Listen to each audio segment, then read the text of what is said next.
남자친구와 1년여 연애 중입니다. 현실적인 문제로 연애 중간 200여일 되었을 때 고민을 했었습니다. 계속 만남을 이어갈지 그만할지요. 고민하는 중 고민을 터놓지 못하고 타이밍 미스, 그냥 만남을 이어가다가 결국 1월 말에 다시 찾아온 혼란이 그만하자는 말을 내뱉게 했고 남자친구가 계속 잡는 탓에 지금 시간을 갖고 있습니다. 그런데 시간을 갖는 와중에도 뭐를 중점에 두고 생각해야 될지 모르겠어요. 저에 대해서 생각을 해야 될지 아니면 그냥 전부 두고 도망가고 싶어져서요. 그렇군요. 자, 여기에서 이 현실적인 문제가 뭘지 이걸 찾아야 되겠죠? 현실적인 문제. 그리고 그냥 만난 이유. 뭐가 좋아서.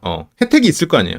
그리고 시간을 갖고 있죠? 그러니까 내가 헤어지자고 했는데 남자친구가 그러지 마, 헤어지지 말자 이렇게 하니까 알았어, 그러면 일단 헤어지진 않는데 일단 나 좀 생각할 시간을 줘, 이 정도로 해갖고 관계가 정리가 된 거겠죠. 뭐 이거는 뭐 그럴 수 있죠. 자, 일단 현실적인 문제와 그냥 만난 이유, 이거는 뭐 그냥 만나는 이유 이렇게 하면 좀 그렇고, 만남으로 얻는 혜택, 이건 뭐 얼굴만 봐도 좋다 할 수도 있고, 아니면 뭐 만났을 때 재밌다 할 수도 있고, 아니면 남자친구가 없을 때 그냥 외로워서 일 수도 있고, 여러 가지 이유가 있을 수 있겠죠. 근데 현실적인 문제는 상대가 이제 경제적인 부분이 갖춰지지 않았는 그런 사람일 수도 있고, 가정사.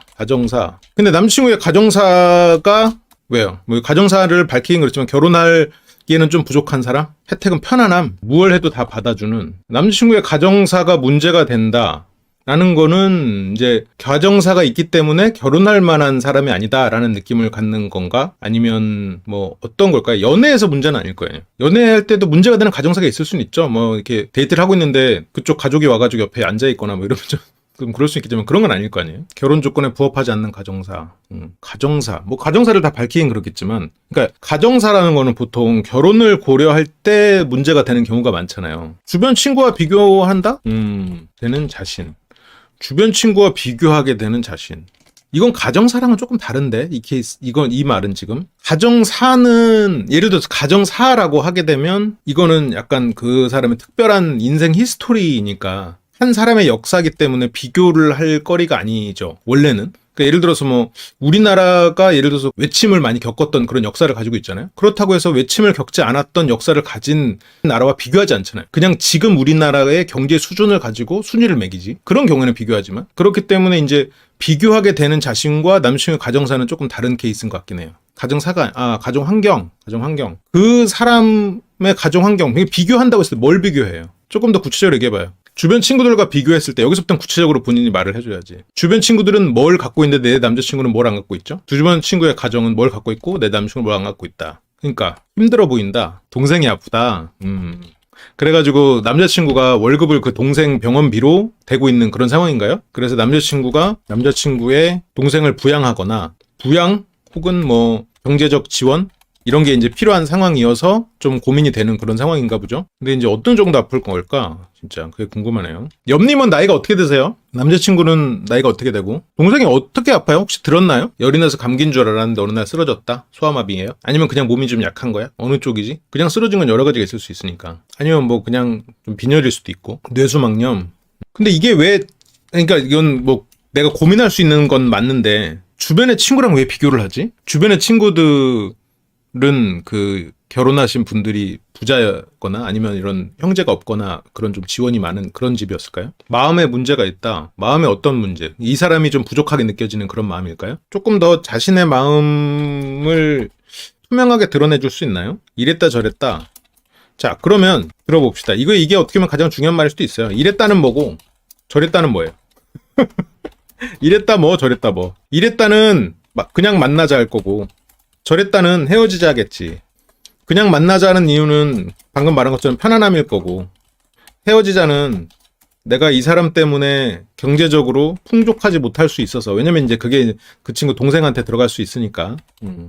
근데 그 생각은 해야 될 것 같아요. 이분이랑 이제 헤어지잖아요? 그러면 이런 후회가 있을 겁니다. 지금 자기 동생이 아픈 것을 걱정하고, 어쨌건 동생 때문에 이런 경제적 지원을 막 내가 내 인생을 갈아놓고 그러진 않는다고 하지만 어쨌건 동생을 걱정하고 그만큼 따뜻한 사람이었다는 건 확실하잖아요. 그러니까 어떻게 보면 옆님도 걱정할 거고, 최소한 책임감이 있고 따뜻한 마음을 가졌던 그 사람, 내가 힘든 순간에 나를 버리지 않을 사람이라는 거는 지금 옆님이 알고 있잖아요. 그 사람을 놓쳤구나라는 생각이 옆님 삶에 떨칠 수 없는 후회로 남을 것 같긴 해요. 헤어지자? 경제적으로 이 사람이랑 그냥 만나면 후회가 없을까? 만나도 후회가 있지. 왜냐면 이미 그 후회의 불씨는 켜졌으니까. 근데 그거는 어쨌건 어느 정도 만족하면서 살 수도 있는 부분이거든요. 그러니까 내가 뭐 부족하면 부족한 대로 그래, 이 사람이 그래도 이런 장점이 있지라고 할 수 있는데, 예를 들어서 내가 그 사람의 좋은 면을 눈 감고 헤어졌다가 나중에 그 마음이 깨달아졌어. 그러면 그거는 어떻게 떨칠 거예요? 그거는 쉽지 않을 거예요. 지금 옆님이 알고 있거든요. 그 사람이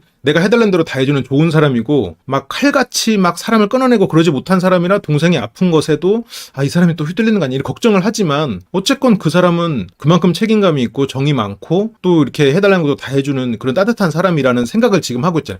그게 그 사람의 실체든 아니든 어쨌건 지금 내 마음에 그런 생각 있잖아요. 그렇지 않다는 생각을 하게 되고 어느 순간 이 사람이 바닥을 보고 그때 헤어져도 된다는 거죠. 근데 지금 막상 그러면 그 사람이 알았어, 네가 그렇게 나를 힘들어하니 우리 그만 만나자, 이제 너랑 더 이상 너한테 연락하지 않을게, 너의 의견사를 존중할게 라고 했을 때 옆님이 그거를 받아들일 수 있을까요? 지금 이렇게 했을 때 남자친구와 관계가 시간을 갖자가 됐으니까 지금 이 고민을 하는 거지. 남자친구가 정말 알았어, 널 위해서 그만할게, 난 그래도 참 너를 사랑했지만 널 존중해 하고 딱 정리했다고 생각해봐요. 지금 이 남자친구에 대한 본인이 생각하는 이런 장점들은 앞으로 어떤 사람을 만나도 비교의 대상이 될 거예요. 그 사람보다 훨씬 더 따뜻하고 착하고 책임감 있는 사람을 만나겠죠. 그런데 지금 옆님의 남자친구의 최대의 그런 좋은 모습만 보고 딱 그 순간에서 끊겼고, 새로 만나는 사람은 이제 알아가야 되는 단계겠죠. 그 사람이 가진 최대치가 새로 만나는 사람이 크더라도 지금 남자친구의 최대치를 본 상태이기 때문에 어떤 사람을 만나도 항상 비교가 될 거예요. 그러면 이거는 옆님 마음에 항상 따라다니는 하나의 이게 될 텐데, 꼬리표가 될 텐데, 이게 마음의 짐이 될 건데 이거를 고민한다고요? 이거는 아마 여기서 만약 이런 이유로 헤어지잖아요? 옆님은 앞으로 새로운 사람 만났을 때 정말 만족할 수가 없을 거예요. 쉽지 않을 거예요. 아니면 여기서 저걸 버릴 수 있어요. 무엇이든 다 받아주는 편안함? 나 상관없다. 마음 따뜻한 거 상관없다. 나는 그냥 무조건 경제만 보겠다. 나는 불편한 거 싫다. 경제력 있는 사람 보겠다. 그러면 헤어져요. 괜찮아. 그러니까 이거는, 근데 옆님이 과연 그럴 수 있는 사람인가? 그건 또 아닌 것 같아요. 그러니까 경제력이 조금 부족해도 나를 편안하게 해주고 이렇게 책임감 있고 따뜻한 사람을 만나고 싶다는 바람이 있는 사람 같아요.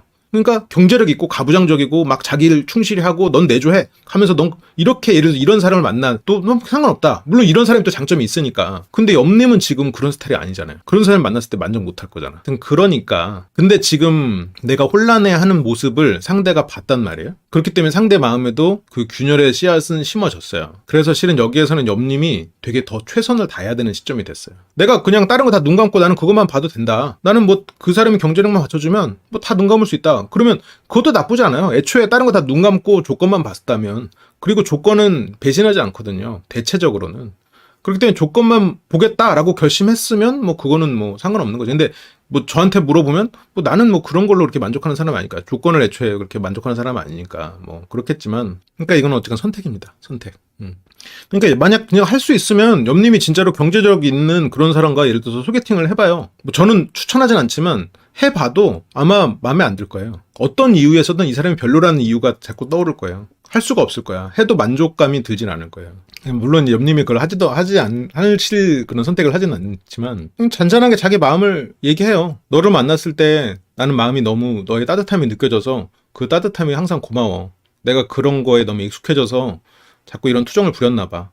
시간을 갖길 잘한 것 같아. 그만큼 네가 소중해졌어. 그냥 이렇게 말해요. 이렇게 하고 그냥 다 잘하면 되지 뭐. 그러니까 결국은 내가 어떤 선택을 할 때는 내가 가장 적은 후회를 할 선택이 무엇인가를 택해야겠죠. 그러려면 이제 내가 어떤 사람인지는 알아야겠지.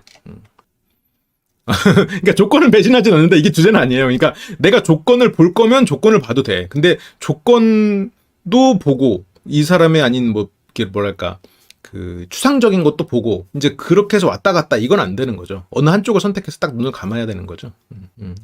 뭐해? 이거 나쁘지 않네요. 뭐해? 근데 뭐해보다는, 그러니까 옆님이 평소에 이제 하던 그런 얘기가 있을 테니까 뭐 운 좋게도 뭐 당장 며칠 후가 특별한 날일 수도 있고 1년여 연애 중 1년 여구나 1년이 지났네.